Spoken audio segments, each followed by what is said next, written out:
po mga asitor, akin na pong aalamin. Ngayon lang pala nakita itong si Doc Pilar at ang ating kapatid na si Jello, yung paslit na pumaroon sa kanya ang espiritu nung pinapahula nila dahil sa awa nitong si Jello ay nagtanong kay Doc Pilar dahil siya po ay isang followers niya.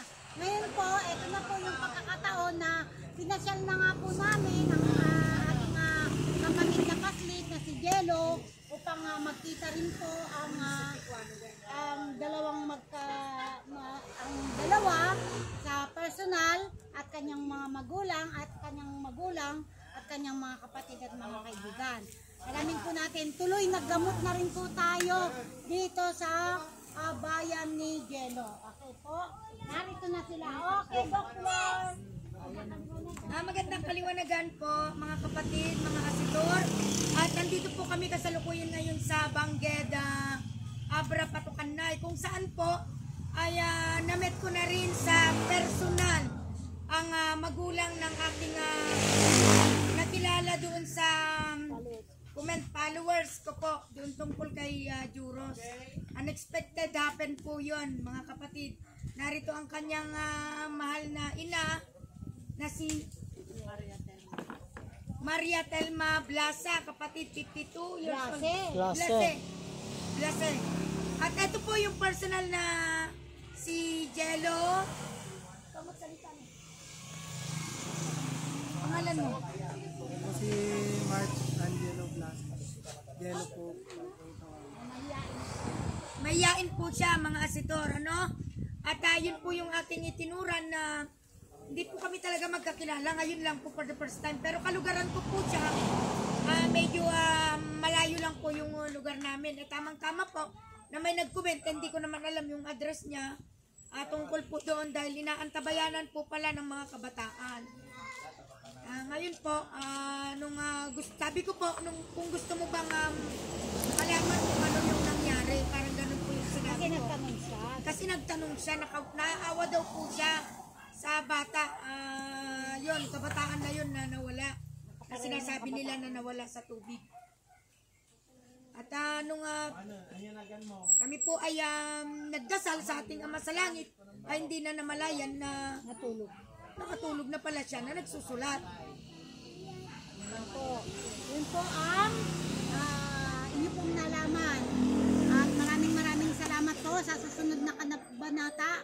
Kung sino man sa lahat, nawa kami po ay makarating ang aming grupo, ang grupo ni Pilar, ay para makatulong po tayo sa ating mga kapatidan, mga nag-aaklan, upang kami rin po ay magkamot sa inyo.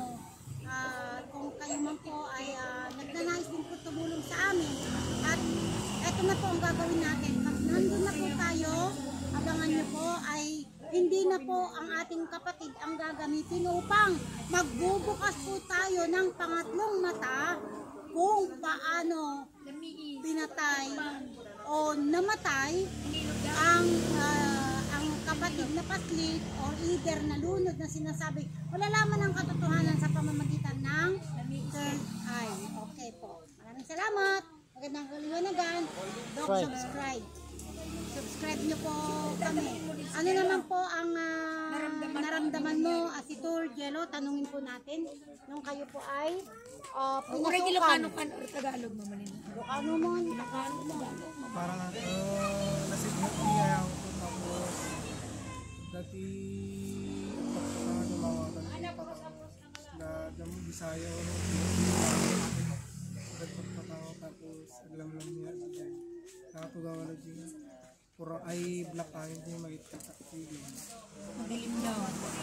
Pero na hindi po niya alam kung ano daw po ang nangyari sa kanya sapagkat sa kanyang pagtikit at sa kanyang panaginip ay siya lamang po ay nasa dilim at nakaupo lang daw po na naroon na hindi niya alam kung nasaan na siya. Ibig sabihin wala pong alam na nanaginip na nagsusulat yung ating kapatid na ginamit ng espiritu na may naririnig daw na ibang lengguwahe. May naririnig na ibang lengguwahe ang ating kapatid na si Jello. Pero nagsusulat po siya ng Tagalog, Ilocano po siya.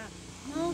Kaya po, siguro siguro po ay atin pong aalamin na nawa po sa mga magulang. Nakikita ko kasi ng magulang parang wala na po ay hindi na po siya, naguguluhan na po siya, nakikiramay po kami. Kapatid, nawa po ay kung ano man ang naganap at nangyari po sa inyong anak, nawa po ay magkaroon po ito ng hustisya at magkaroon po ito ng kalinawan.